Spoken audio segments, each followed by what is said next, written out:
तालिबान के खिलाफ मोर्चाबंदी करने वाले अहमद मसूद को बड़ा झटका लगा है। अहमद मसूद के सहयोगी और NRF यानी नेशनल रेजिस्टेंस फ्रंट के प्रवक्ता फहीम दश्ती की पंजशीर में लड़ी जा रही जंग में मौत हो गई है। अफगानिस्तान के चैनल तुलु न्यूज के हवाले से फहीम दश्ती की मौत की जानकारी दी गई।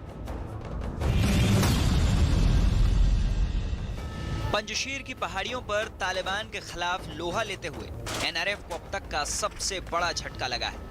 बताया जा रहा है कि तालिबान से चल रही इस खूनी जंग में अहमद मसूद के करीबी और NRF के प्रवक्ता फहीम दश्ती को अपनी जान गंवानी पड़ी है। दावा किया जा रहा है कि तालिबान के साथ भीषण जंग के बीच फहीम दश्ती की मौत हुई। यही नहीं, पंजशीर के शेर कहे जाने वाले अहमद शाह मसूद के भतीजे जनरल साहिब अब्दुल वदूद झोर की भी इस जंग के दौरान मौत हो गई है। जानकार बताते हैं कि अफगानिस्तान के हालात देश को अराजकता की खाई में धकेल रहे हैं। फहीम दश्ती कोई आर्मी के ऑफिसर नहीं थे या उनका कोई लेना देना नहीं था, वो उनके स्पोक्स पर्सन थे। सिविलियंस इसमें बहुत मारे जा रहे हैं। आपने पानी बंद कर दिया है, वहाँ पे बिजली नहीं जा रही है, इंटरनेट कनेक्शन काट दिया है।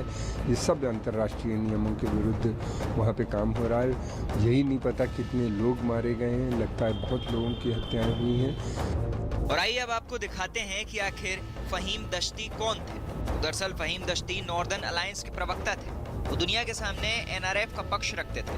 30 साल पहले 1990 में फहीम नॉर्दर्न अलायंस से जुड़े थे। फहीम दश्ती को NRF के चीफ अहमद शाह मसूद का बेहद करीबी माना जाता था। तालिबान के साथ चल रही खतरनाक जंग में जिस तरीके से फहीम दश्ती की मौत हुई है, उसने पंजशीर के हालात को बेहद नाजुक बना दिया है। यही वजह है कि NRF को लगे इस तगड़े झटके के बाद अब युद्ध विराम की बातें की जा रही हैं। यही नहीं, खुद अहमद मसूद ने ये बात कही है कि तालिबान अगर अपने लड़ाकों को पंजशीर से पीछे बुला लेता है तो जंग को तुरंत रोक दिया जाएगा। सूत्रों के हवाले से खबर है कि तालिबान के साथ जंग में अहमद मसूद को भारी नुकसान पहुंचा है। इसी के चलते वो किसी सुरक्षित ठिकाने पर चले गए हैं, जहां से अहमद मसूद ने फेसबुक पोस्ट के जरिए तालिबान से वापस लौट जाने की अपील की है। अहमद मसूद ने अपने फेसबुक पोस्ट पर लिखा है, तालिबान पंजशीर घाटी से वापस जाए, इसके बदले में हम भी अपनी सैन्य कार्रवाई को बंद कर देंगे। इसके बाद दोनों ही पक्षों के धार्मिक विद्वानों की उलेमा काउंसिल की बैठक को बुलाया जाए। पंजशीर में तालिबान के कब्जे से जुड़ी एक और बड़ी खबर आ रही है। न्यूज़ 18 के शैलेंद्र वांगू की खबर के मुताबिक तालिबान की तरफ से एक तस्वीर जारी की गई है, जिसमें पंजशीर के कुछ लड़ाके तालिबान के आगे सरेंडर कर रहे हैं। तालिबान का दावा है कि पंजशीर पर कब्जे के बाद विद्रोही गुट के करीब 300 लड़ाकों ने सरेंडर कर दिया। उधर अफगानिस्तान के पंजशीर घाटी में तालिबान के खूनी हमले में मदद के लिए बार बार पाकिस्तान का नाम सामने आ रहा है। पाकिस्तान के इस हमले के बाद अमरुल्लाह सालेह पंजशीर के पहाड़ों में कहीं सुरक्षित स्थान पर चले गए हैं। ये पाकिस्तानी हमला ऐसे वक्त हुआ जब पाकिस्तानी खुफिया एजेंसी ISI के चीफ जनरल फैज इन दिनों काबुल के दौरे पर है। ड्रोन्स इस्तेमाल हो रहे हैं या एयरफोर्स का इस्तेमाल हो रहा है, वो भी पाकिस्तान की उनकी मदद से ये अंदर आ सकते हैं और वो बातचीत पे राज़ी हुए हैं। इसके मतलब ये है कि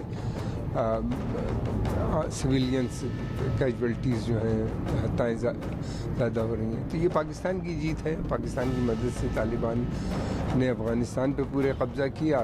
पाकिस्तान की मदद से वो पंजशीर पे भी कब्ज़ा करने की, जो लास्ट बैस्टियन है, जो लास्ट जगह बची है, उस पर कब्ज़ा करने की कोशिश कर रहा है। वहीं दूसरी ओर अफगान एयरफोर्स के पूर्व पायलट रहमान रहमानी ने विश्व बिरादरी से साथ देने की अपील की है।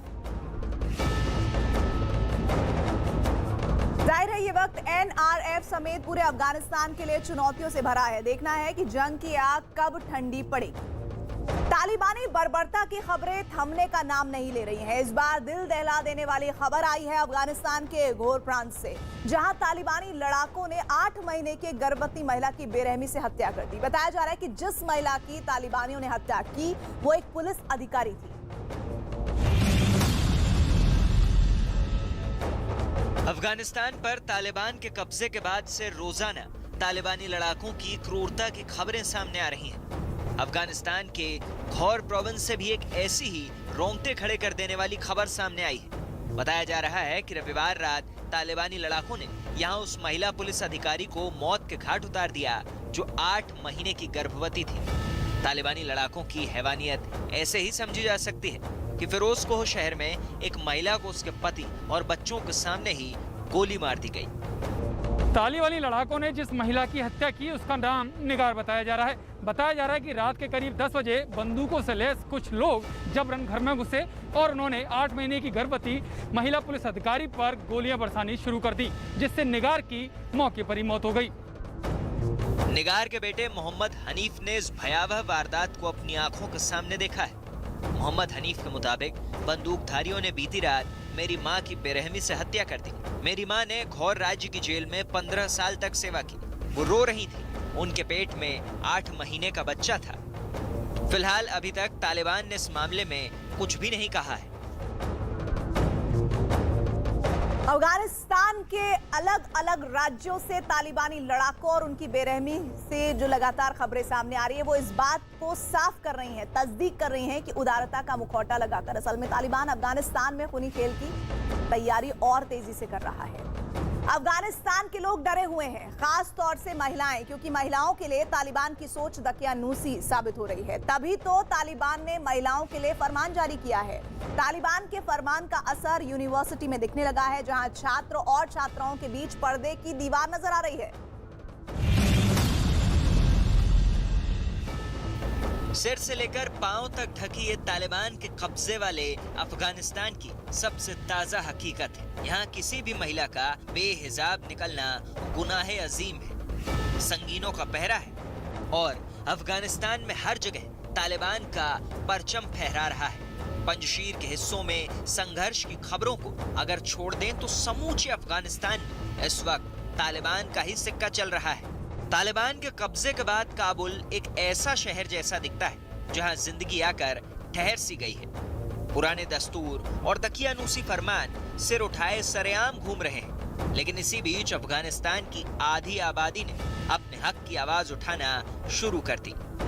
लेकिन जब खबर नवीसों ने अफगानिस्तान की महिलाओं की अपने हक के लिए उठाई गई आवाजों को अपने कैमरे में कैद करने की कोशिश की तो तालिबान के बंदूकधारी लड़ाकों ने उन्हें रोक दिया। असल में ये आवाज उसी दस्तूर के खिलाफ उठी जिसका हवाला तालिबान ने तब दिया था जब उसने काबुल पर कब्जा करके दुनिया के सामने शराफत का चोला ओढ़कर दिखाया था। ये चोला था महिलाओं को उनके हक देने का, मगर असल में यहाँ की जमीनी सच्चाई कुछ और है। तालिबान ने दुनिया के सामने अब तक अपना छिपा हुआ चेहरा ही सामने रखने की कोशिश की है, लेकिन अफगानिस्तान में तालिबान के दबदबे के साथ ही अब उसके चेहरे से तमाम नकाब उतरते जा रहे हैं। तालिबान ने पहले ये कहा था कि अपना शासन आने के बाद वो महिलाओं और बच्चियों पर किसी तरह की पाबंदी नहीं लगाएगा, लेकिन अब जो तस्वीरें वहां से आ रही हैं वो तालिबान के इस दावे को पूरी तरीके से गलत बता रही हैं और तालिबान का असल सच दुनिया के सामने आ रहा है। तालिबान ने ये बोला था कि महिलाओं और बच्चियों को पढ़ने से नहीं रोका जाएगा और वो स्वच्छंद तरीके से रह सकती हैं, लेकिन यूनिवर्सिटी में साफ कह दिया गया है कि कोई भी महिला बिना नकाब या पर्दे के नहीं आ सकती। तालिबान ने बाकायदा लिखित फरमान देकर यूनिवर्सिटी को ताकीद किया है कि अगर ये कानून नहीं माने गए तो अंजाम बुरा होगा। तालिबान के बनाए कायदे ने सड़क से लेकर शाला तक हर जगह दहशत फैला रखी है। तालिबान ने फरमान दिया कि यूनिवर्सिटी में लड़कियों के रास्ते अलग होंगे, तो वहीं क्लास में लड़के और लड़कियों के बीच पर्दा जरूरी होगा। लड़के और लड़कियों का आपस में घुलना मिलना सख्त मना है। यूनिवर्सिटी में लड़कियों का नकाब पहनना जरूरी है, तो वहीं महिला छात्रों को महिला टीचर ही पढ़ाएंगे। छात्राओं को पढ़ाने के लिए बुजुर्ग टीचर हों, वहीं छात्राओं की क्लास 5 मिनट पहले खत्म होगी। सोशल मीडिया पर वायरल हुई एक तस्वीर से जाहिर हो जाता है कि वहां यूनिवर्सिटी का क्या आलम है। क्लासरूम में एक तरफ लड़कियां बैठी हैं और दूसरी तरफ लड़के हैं, जबकि दोनों के बीच पर्दा लगा हुआ है ताकि वो आपस में घुल मिल न सके। सोशल मीडिया पर तो यही दावा किया जा रहा है कि सामने आई ये तस्वीर काबुल की एक यूनिवर्सिटी की है। अपने फरमान में तालिबान ने यह भी कहा है कि विश्वविद्यालयों को छात्राओं के लिए महिला टीचरों को नौकरी पर रखना होगा। कैंपस में महिला और पुरुषों के आने जाने के रास्ते अलग होंगे, और अगर कॉलेजों के लिए महिला टीचरों को नौकरी पर रखना मुमकिन नहीं है तो बुजुर्ग टीचरों को काम पर रखें जिनका किरदार और रवैया साफ सुथरा हो। जाहिर है दिन जैसे से बीत रहे हैं, तालिबान के चेहरे पर चढ़ा शराफत का नकाब उतरने लगा है। इधर पंजशीर घाटी में जीत के बाद तालिबान ने सरकार के ऐलान करने का दिन तय कर दिया है और ये ऐलान भी कर दिया है कि उसके सरकार बनाने के गवाह कौन कौन से देश होने वाले हैं।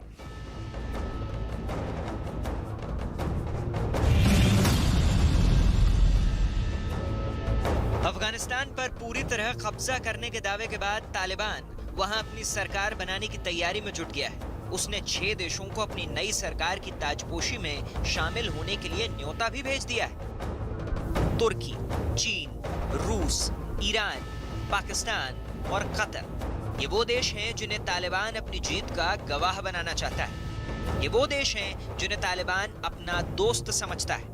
ये वो देश हैं जिन्होंने तालिबान का अफगानिस्तान में जारी जंग के दौरान समर्थन किया था। First of all, hopefully our relationship with all our neighbors will be a very good and sound and strong relationship. We want Afghanistan to take advantage of their economical and financial growth as well. Their cooperation is vital for survival of Afghanistan, and for this reason, China should cooperate with Afghans. Taliban सिर्फ दोस्ती निभाने के लिए इन 6 देशों को अपने साथ नहीं जोड़ रहा है, बल्कि इसके पीछे उसका मकसद भी साफ है। पाकिस्तान तो हमेशा से ही तालिबान का मददगार रहा है, लेकिन चीन के जरिए तालिबान अपने आर्थिक हालात सुधारना चाहता है। रूस के जरिए तालिबान उज़्बेकिस्तान और तजाकिस्तान में अपने विरोधियों को साधने की कोशिश कर रहा है। इसके साथ ही तालिबान को तुर्की से काबुल एयरपोर्ट पर तकनीकी मदद की उम्मीद है। अमेरिका से दुश्मनी तालिबान को ईरान के करीब ला रही है। साफ है कि तालिबान इस दोस्ती के सहारे सारी दुनिया को अपनी ताकत का इशारा भी देना चाहता है। ऐसा नहीं है कि 6 देशों से सिर्फ तालिबान को ही फायदा होगा। तालिबान का साथ देने में इन देशों को भी फायदा नजर आ रहा है। सबसे पहले बात पाकिस्तान की। माना जा रहा है कि अफगानिस्तान पर तालिबान के कब्जे की पूरी रणनीति आईएसआई ने बनाई और तालिबान को अफगानिस्तान की सत्ता तक पहुंचाया। तालिबान से दोस्ती के पीछे पाकिस्तान का मकसद अफगानिस्तान की सरकार में हक्कानी नेटवर्क के जरिए राज करना है। इसकी साजिश वो 20 साल से रच रहा है। अमेरिका से आतंक के खिलाफ हजारों लाखों डॉलर की मदद ली और उसका इस्तेमाल तालिबानी समेत दूसरे आतंकियों को पालने पोसने में किया। आज के हालात में पाकिस्तान को तालिबान का सबसे पक्का दोस्त कहा जाए तो गलत नहीं होगा।